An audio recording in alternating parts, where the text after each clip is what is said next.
On the buzz meter this Sunday, the speech and the backlash. President Obama takes unilateral action on immigration. Even major media outlets report that he's doing what he once said he didn't have the authority to do. And the pundits pound him from the right and pamper him from the left. I find the president's audacity here rather remarkable. I think it was a very, not only historic first step, but a very moving speech. Is the media warfare illuminating or obscuring the issue? And why did the broadcast networks blow off the speech? Here's a hint. It was sweeps week. Big media companies cutting ties with Bill Cosby as more women come forward in television interviews alleging that he raped or assaulted them years ago. There is no comment about that. The loss of innocence that I suffered and these women out there suffer is why I'm sitting here today. And I don't care about what Cosby or networks or anybody says. You will hear me. But why didn't the women speak out earlier? And are the media convicting the comedian over ancient allegations? And Uber executives threatens to hire Oppo researchers to go after critics in the press and targets top Silicon Valley editor Sarah Lacy. She will be here. Plus, newly released emails show the administration complained about Sharyl Attkisson being out of control. We'll ask the former CBS reporter about that. I'm Howard Kurtz, and this is Media Buzz.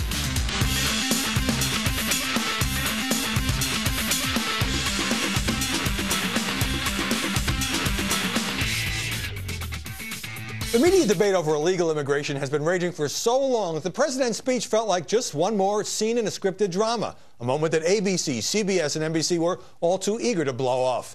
Obama certainly didn't change any minds among the commentators who were either outraged by his lawlessness or grateful for his compassion. I know some of the critics of this action call it amnesty. Well, it's not. Tonight, there was no explanation for the complete 180 he has done, other than his declaration tonight, I have the authority. It's not just necessary because it's morally the right thing to do. It's necessary because we have a broken system. 5 million families, 5 million people that tonight see the opportunity of coming out from under the shadows of fear and that have been living here. Joining us now to examine the coverage, Sharyl Attkisson, a former CBS News reporter and author of the best-selling Stonewalled, My Fight for Truth Against the Forces of Obstruction, Intimidation, and Harassment in Obama's Washington. Amy Holmes, who anchors the Hot List at The Blaze. And Joe Trippi, a Democratic strategist and Fox News contributor.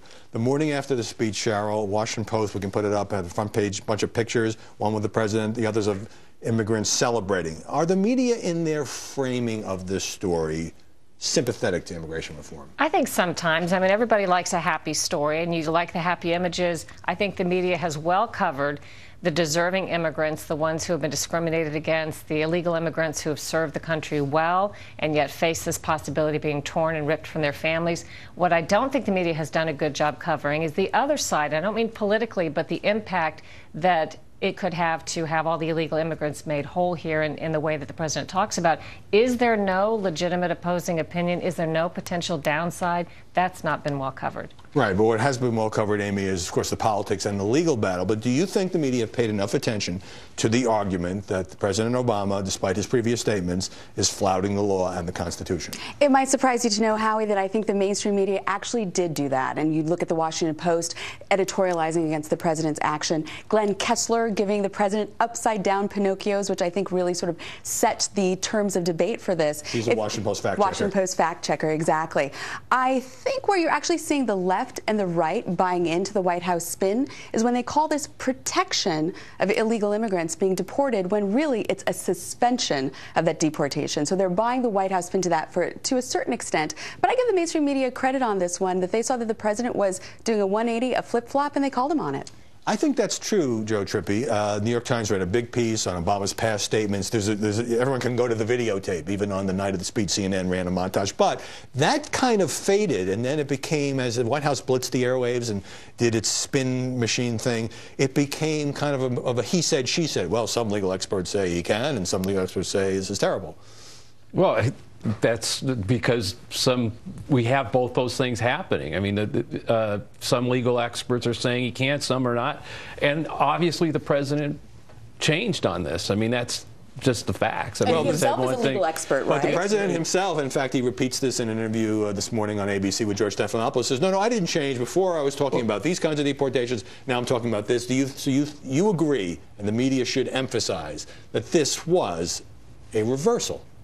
No, I don't think it was a reversal. I don't think the media's explained any of this. I mean, it's just they take the clip of him saying, I'm not an emperor, and then they take the other clip, and they don't really talk about the context in which he was saying those two things. I don't think the media's done a good job of that at all. How much impact does it have when Josh Earnest and John Podesta and Jennifer Palmieri, all these White House officials, are now suddenly very available to be on the airwaves, making the case both for the policy and the politics and the legal aspect? Does it muffle the Republican opposition just because it's such a big megaphone? To some degree, and they know that. We've seen internal documents that show they do try to drown out opposition by putting out positive stories, or in this case, perhaps experts that are elusive. When we have issues we want to talk to them about, you can't get an interview with these federal officials, but when they have something to talk about, they pick up the phone, they call the media, we want to be on your program on Sunday, and bingo, there they are. I certainly think that other voices like John Boehner and Ted Cruz have been heard on this, but has this now become a political process story? In other words, how will the Republicans retaliate? Will there be a shutdown? Will there be a showdown?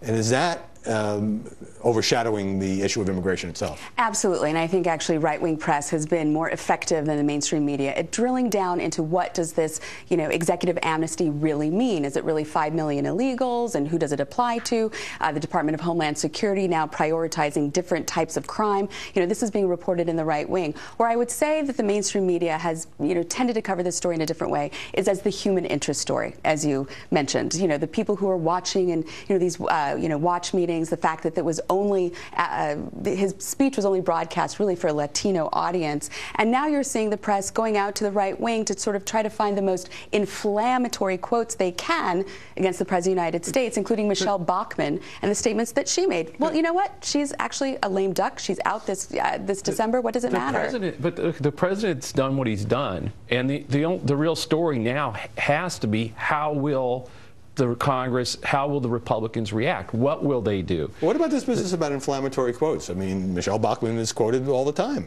Well, the inflammatory quotes, look, there's lots of them on both sides. But we don't see the other side, Joe. That's the point. No, you see that it depends on where the story is at the time. And so right now, the focus is where are the Republicans, what's their response going to be? And unfortunately, for Republicans, there's always some people out there who will say inflammatory things. Where the focus is not on the Democrats right now. It was on the president. Was he going to do this? Did he? How dare he? He did it. How dare he? And now, what's the Republican response going to be? You mentioned a Latino audience. This was carried by Univision, which delayed the Latin Grammys, which probably got the president an even bigger audience. But I can't let this second go by without talking about ABC, CBS, and NBC not being able to spare 15 minutes. Yes, I know it was sweeps of their lucrative primetime lineups to carry the president. What do you make of that? It's hard to say. When I worked at CBS, sometimes we would go back and forth all afternoon on whether to carry a presidential speech, Democrat or Republican, live, based on a lot of factors that go beyond the news division. So you have a news decision, but then you have a corporate decision. And again, that could have gone one way or the other. But I guess once one of them locks in and says, we're not going to carry it, it makes it easier for the others to decide the same. I just think it was the broadcast networks almost surrendering and saying, you want coverage of big political events, go to cable news, because we're kind of getting out of that business. You see that on the midterm elections. You see that at conventions and that kind of thing. Let me just throw this out. We played a clip of Al Sharpton at the top. So that day, he and a bunch of activists were invited to the White House. He talks to the president, and then he goes on MSNBC, where he's, of course, the host, and says it was a great, moving speech. Am I the last person on earth who thinks this is kind of a conflict of interest? No, I think everyone thinks it's a conflict of interest. Disclosed, to be sure. But, to get back to the networks refusing to cover this speech, it was the most unwatched speech that should have been, because it was a very consequential announcement to the future of our country, the notion of executive action, and unfortunately, the networks thought Big Bang Theory was a lot more important. Probably got better ratings. Joe, the House Intelligence Committee on Friday issued the results of a 2-year investigation of Benghazi, and among other things, the committee, this is controlled by the Republicans, says there was no intelligence failure, there was no stand-down order, there's no cover-up by administration officials, or at least not intending to deceive. A couple of brief items on Fox, nothing on the network newscasts, a little bit in the newspapers.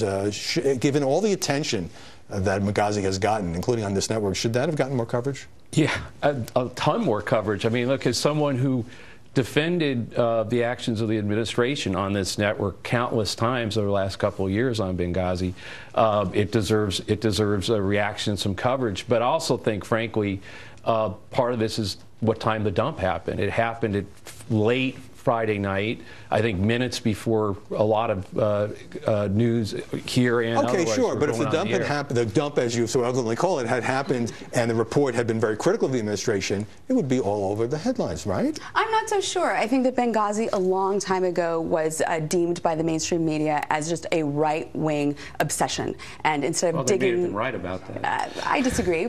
So I think that this news story sort of fit in, sort of hand in glove into that. But listen, Republicans are learning from the White House that that kind of information goes out on a Friday. It's fine to criticize the report as opposed to not covering it. CNN State of the Union had Lindsey Graham on today, and he called the report garbage. You've covered Benghazi a lot. I absolutely, if I had still been working at CBS, would have offered it. I don't think they would have put it on television, so I would have written it up for the web. And but if it had been up to you, you would have put it on the evening news. Well, I was trying to cover all the developments that were somewhat relevant in Benghazi, just to be on the record about it.